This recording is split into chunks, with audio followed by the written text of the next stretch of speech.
Thank you for visiting Past the Wire TV, the YouTube channel of PastTheWire.com. All right, everybody, welcome in. I am Jim Gazzale, joined by my co-host today, my brother, Kevin. What's up? Welcome to Past the Wire. How's it going? Thank you for having me. Excited to get started, and it's taken a long time. Ready to go. We could feel the excitement in your voice for sure.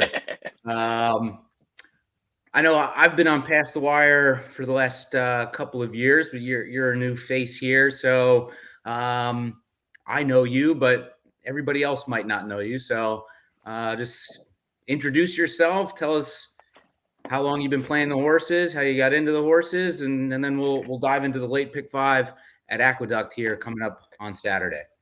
Yeah, same story as you. Started going to Saratoga when I was young, with you and my dad, going to the Travers every year. And then, it was kind of casual fan. And then during COVID, kind of really started to get into the races. Hit my first big pick 5 at Will Rogers Downs in standard definition. Couldn't tell any of the horses, just going based off horse names and the race color. But that year I kind of really got into it and going into Breeders' Cup that year. So ever since then, I've been kind of really focused on it. Awesome. Well, we're happy to have you. I know if people saw our text message stream back and forth, it seems like all we're talking about throughout the year is the races during the week and on the weekend. So hopefully we can tap into both of our expertise here and put together a nice little pick 5 ticket at Aqueduct tomorrow, and we'll see if we get a little bit lucky. All right, let's do it. All right, so let's pour into this race 6 here. We got 7 furlongs for New York bred maidens. I know we landed on a couple of horses here. For starters, I like this one, Shore Time. I think last time out, going 6.5 furlongs against similar competition, ran rather well. Probably one of his best races here for this horse that's run 4 times. I like that late pace figure. It kind of jumped off the page to me. What about this horse did you like as well? Yeah, I like the one Short Time as well. You kind of can get caught sometimes if they're on a sloppy track and they post like a big late pace fig. You can kind of get fooled by it sometimes. But he ran second there, so it wasn't like a huge late pace figure, and he ran 6th or 7th. And then if you go back and look at his debut in September, he ran a strong late pace fig at 84. And then it's kind of improved there. I just think the favorites in here aren't very strong, so a horse like Short Time can definitely, hopefully, kind of sit right off the pace and pounce at the top of the stretch. Yeah, the other one, and you're going to be getting a good number. Yeah, that 10-1 morning line was pretty enticing. The other one that we liked was the 7. He Has It All. Decent connections. First time starter for Ray Handel and the Adelphi Racing Club, which turns out some decent starters. Been training rather consistently for the last month and a half or so. A couple of bullet workouts in there, which I liked. What did you see here? Yeah, I mean they almost look like California workouts. Like a 46 4 furlong workout, super quick. And then on the January 27th, 59 seconds, going 5 furlongs. To me, like, and if you're looking at NYRA races, like workouts like that, like I feel like these are always a horse you got to use. Low jockey percentage, which isn't great, but I mean, in these races, a maiden 6% jockey, I think it's not really something I would toss the horse over. And like you said, Ray Handel has always been a solid trainer, and especially with his first time starters, 8% first time starter trainer, decent when you kind of get into these big fielded maidens. And then the other was Sorority Prank, the 9. Looks like could probably be the up and on the pace and kind of stalking. And these 7 furlong races are a little tricky, just because it's in, obviously, this is going to sound so stupid, but it's between the 6 furlongs and a mile, obviously. And I feel like Mm-hmm. you almost need like a certain type of conditioning to get there, and kind of hold on. And I feel like the early pace setup in here kind of benefits Sorority Prank. And if we're going to get 10-1, first time LASIK too, was interesting to me. Yeah, and like he was pretty consistently solid in his 2-year-old season. So you'd hope and expect some sort of a little bit of a bump up, especially he's been working out a little bit better. Some 48 4 furlongs, 47. Adds the LASIKs. I think, and like with the one short time, I mean, 10-1 on the morning line. You have 2 other, lower price, bigger favorites here that we're going to toss. We didn't really like. There's a Pletcher first time starter that's lower odds. So I think these 3 that we're going with are going to be pretty decent prices, and I give them just as much of a shot as the others in here.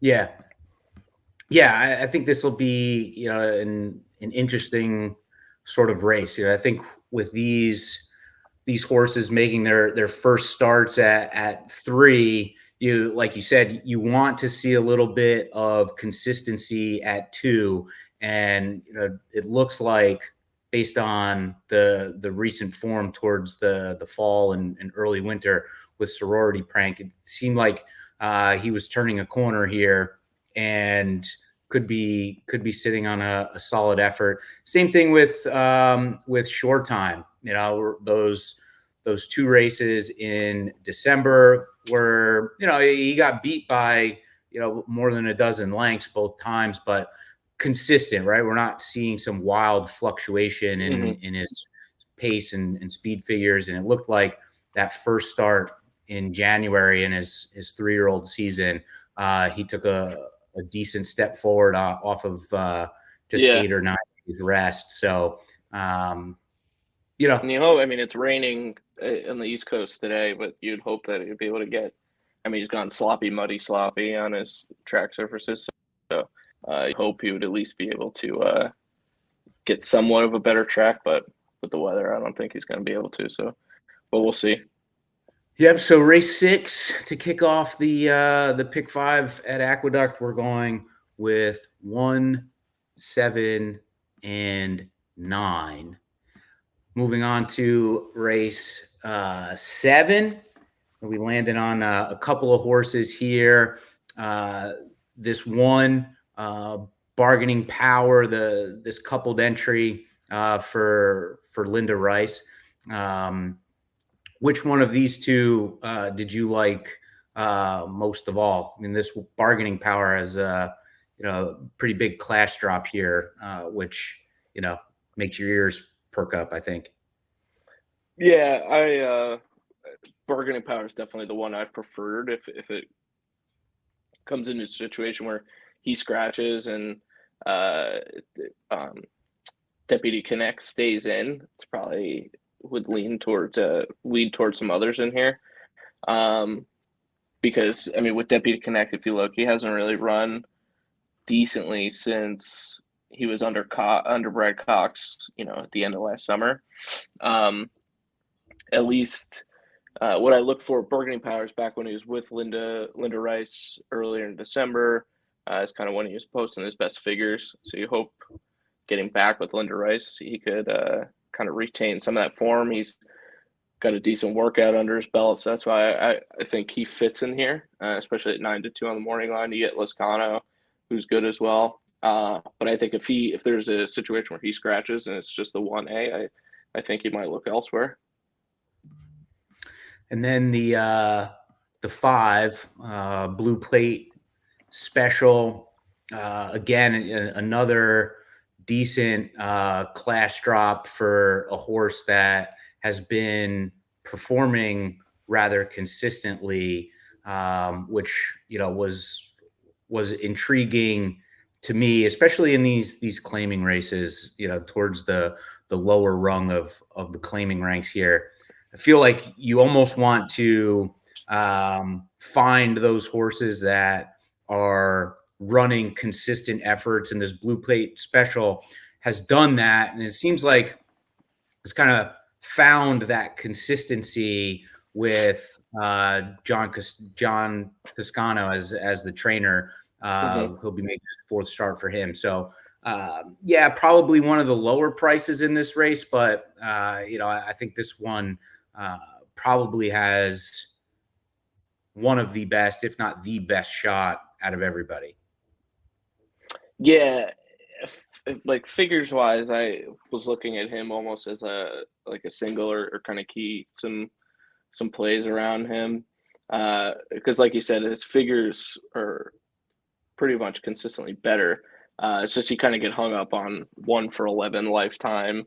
It's already kind of dabbled in these claiming races, like not this low at Claimer 16, but his one win was a 30,000 maiden claimer. So it's like one of those things where you think if he runs against horses that are a little bit stronger or weaker, he might be able to kind of run away with this one. But there were some others in here that I liked specifically. We'll get to the 11.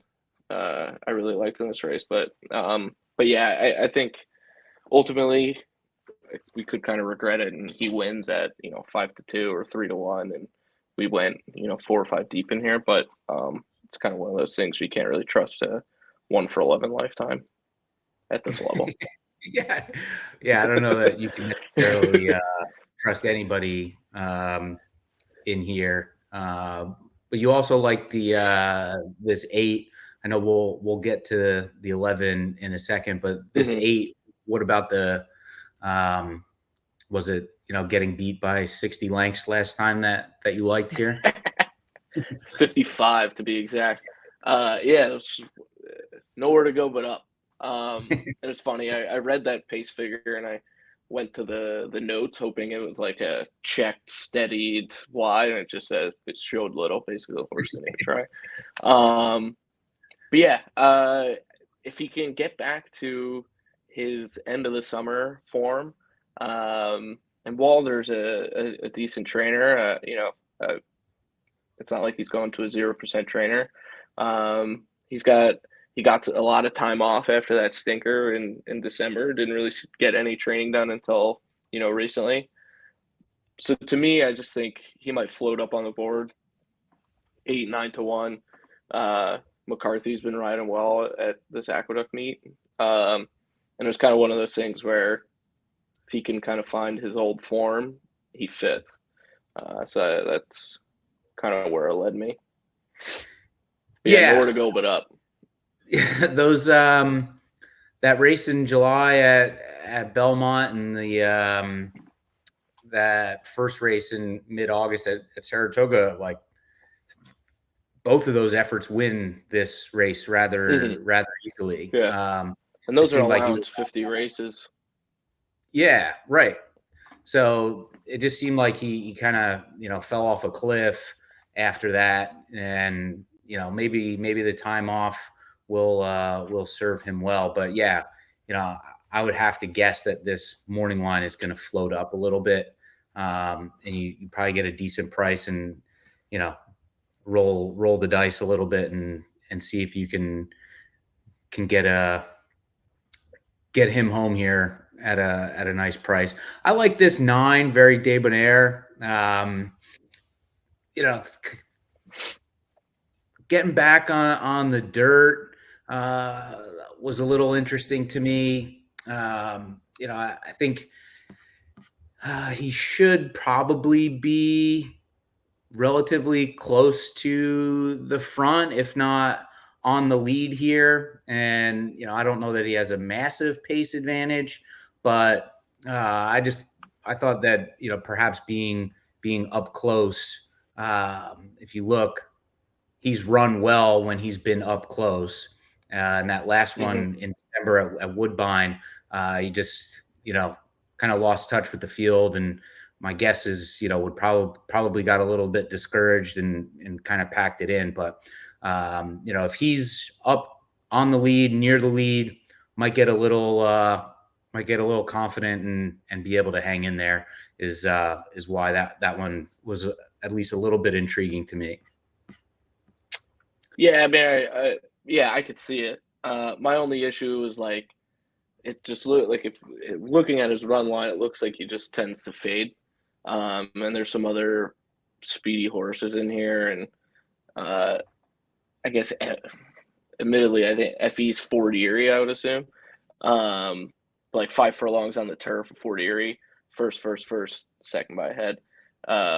Woodbine, first, second by a length. Like I just think he might get too much pressure coming from the 9 spot, or actually the 10, technically, and I just think it might be too much for him.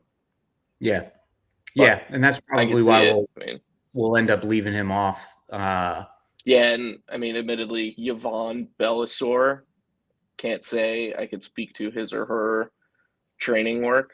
One race, 0%. I mean, so that's why I was kind of looked elsewhere for me. All right, so this 11, Flashy Alex, 20-1 on the morning line. What did you like here?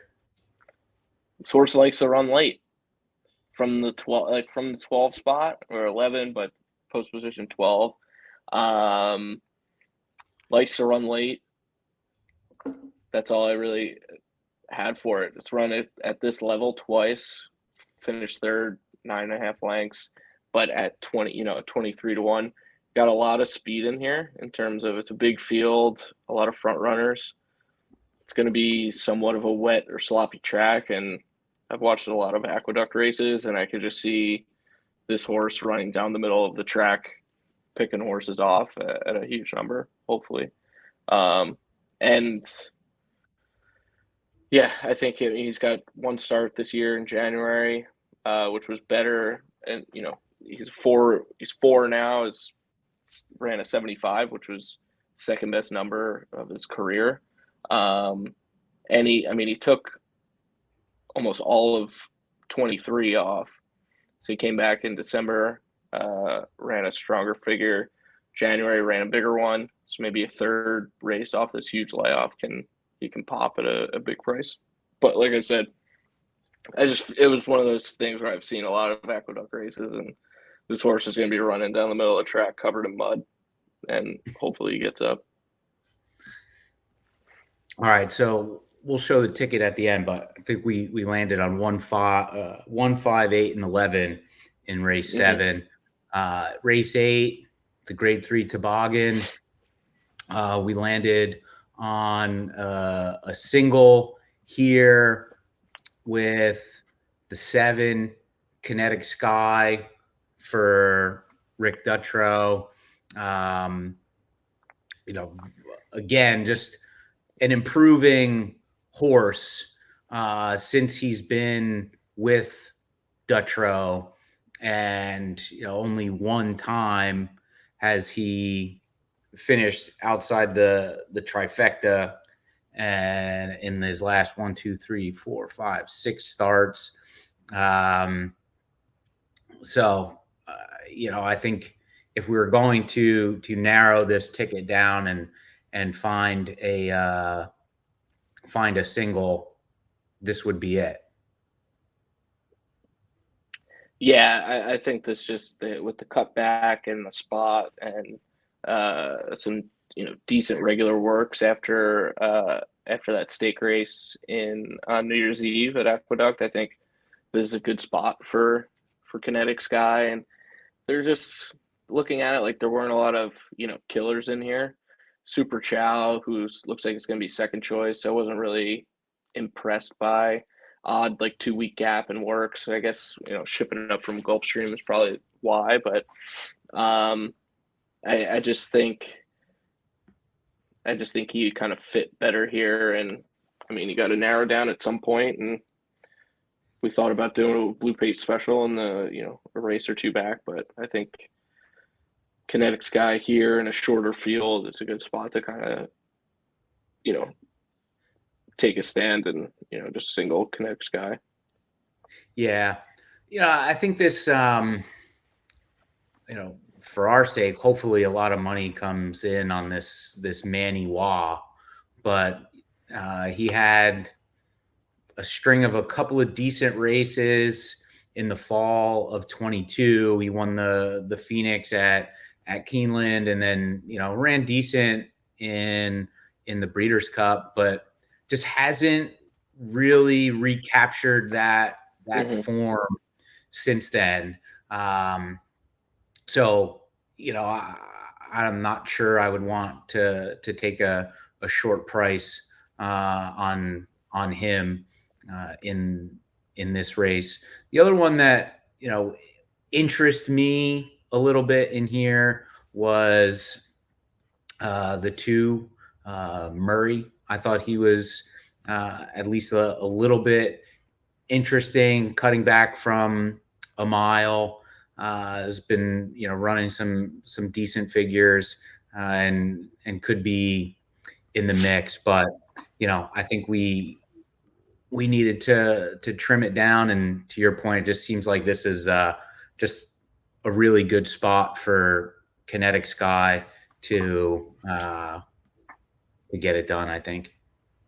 Yeah, it wouldn't be the first time that a Brittany Russell, formerly trained by Bob Baffert horse, crushed us at a race at Aqueduct, like Doppelganger did last year. Yeah. Brutal. But yeah, I'd say figures wise, Murray is kind of his biggest test, I would say. I mean, Divine Armor kind of made me a little nervous, like coming late, because you could just picture it like Super Chow is going to be up front, and you're going to hope that Kinetic Sky pounces and then can fend off who's coming after him, which, looking at it, looks like it's going to be Divine Armor. But I kind of learned last summer, these David Jacobson horses are just so hit or miss sometimes. And, like, especially one that's 7, I feel like you could kind of bank on Kinetic Sky holding them off, hopefully. So we'll see.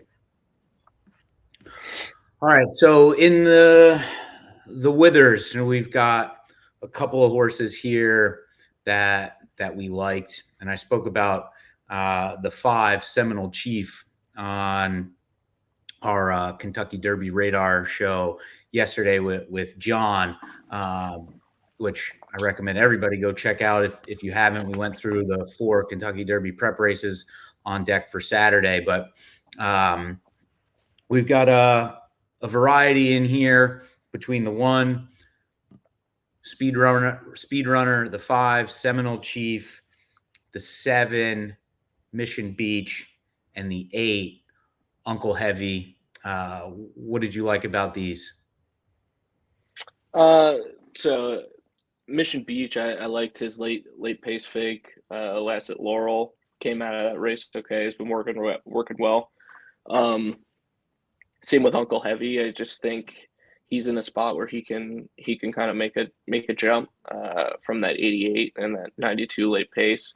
I agreed on Seminole Chief with you, and I just didn't like El Grande O here as a second choice. It seemed like when he wins and runs well, it's against not that great a competition. And then honestly, like Light Line, I think for a Cox horse, like his figures just aren't as good as you'd want them to be. And like he's training at fairgrounds, ships up here. It's kind of strange to me. I mean, I'm not really good at predicting what these trainers are thinking, but I just thought it was an interesting spot to ship him here and not elsewhere.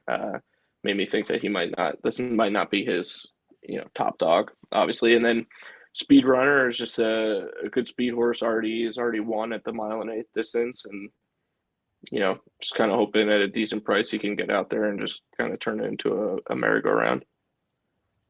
Yeah. Yeah. I think like I touched on this with John yesterday. These New York preps just have not produced the top level of Kentucky Derby contenders. So you just have to assume when you have a big trainer like Brad Cox or even Pletcher with this speed runner, you just have to assume that they're the B team or the C team of Mm-hmm. 3-year-olds in their barn. But yeah, and then El Grande O, like I don't know, I don't like how many races that this horse has had. Yeah. Like sure you want to see horses have a little bit of bottom, but I mean this horse has run 9 times already. Granted, he's won 3 of them, but I don't know, in a All Kentucky against Derby prep, Agalos the Great. it's a little bit of a turnoff for me. Yeah, I agree. Um, And he's never gone the distance. I mean, you figure he's going to run out there and try and just take them all the way, but it's got a whole nother eighth of a mile to go than he's ever gone before. yeah. But I could go on and on. All right, so we landed on the 1, 5, 7, and 8 there. We'll go to the last.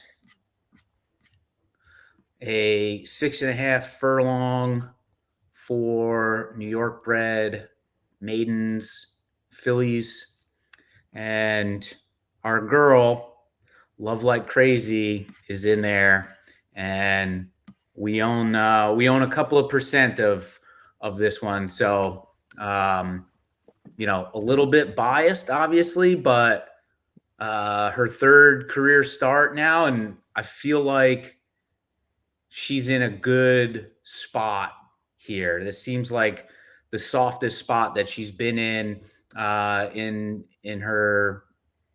outside of her first 2 tries.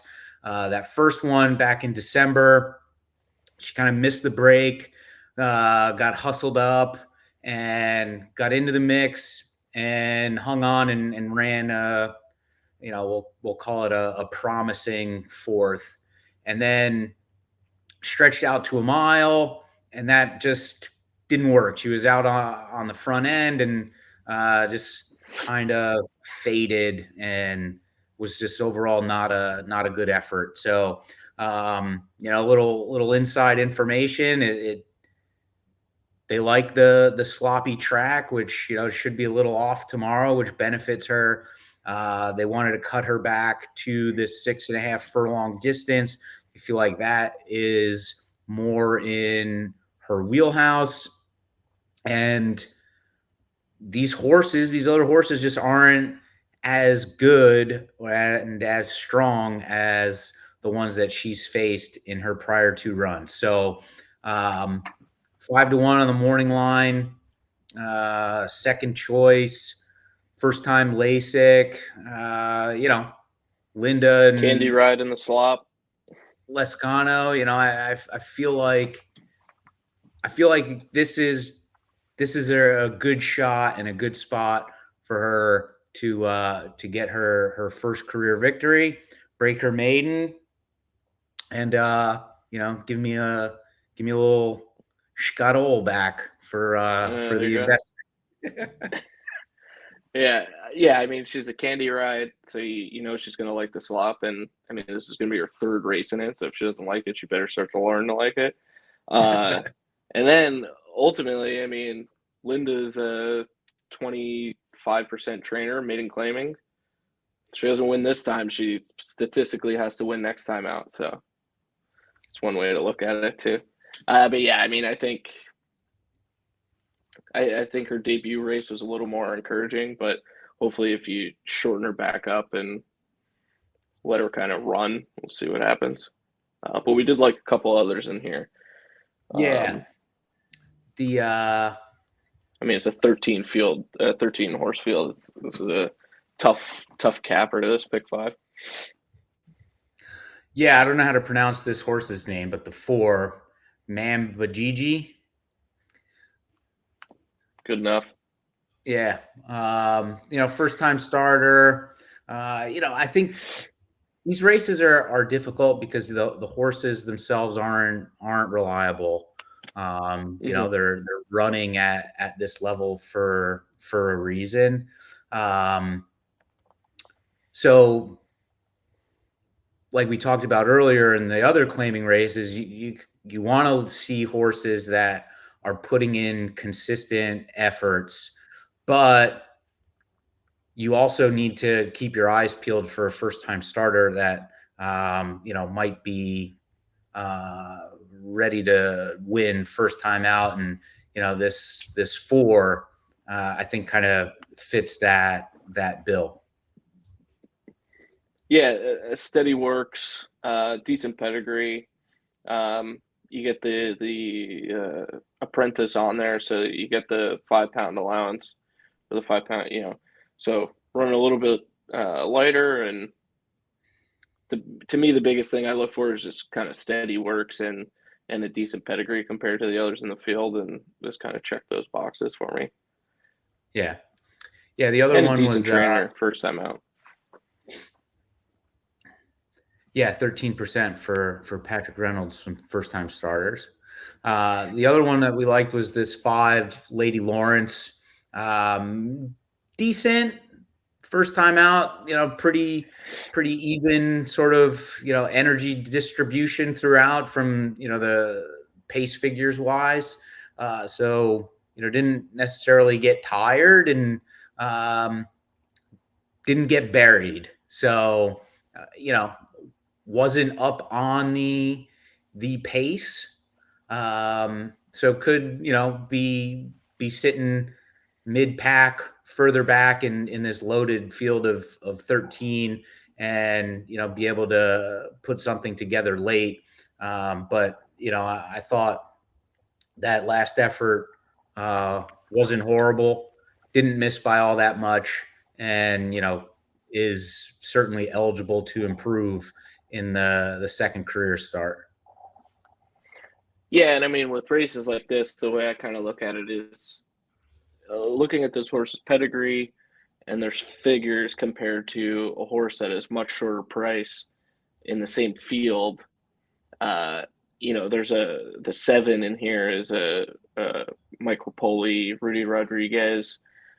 Didn't really run overly well, and is 6-1 on the morning line. This one's 12-1 on the morning line.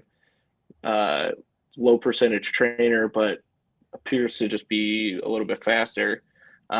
You kind of hope to find some longer prices in here based off that, and just kind of finding a little bit of some of these runners and these higher prices that can hopefully get a piece of it. Yeah, similar situation with the 8, a lot of J's. Toss out that effort 2 back, rough start, but everything else has been consistent. And the last effort, he was or she was close. So again, you almost kind of have to get creative in these big fields of maiden claimers because again, we're just trying to find horses that we can trust. Mm-hmm.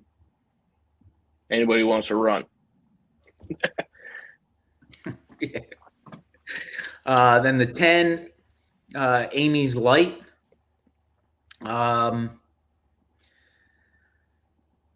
This one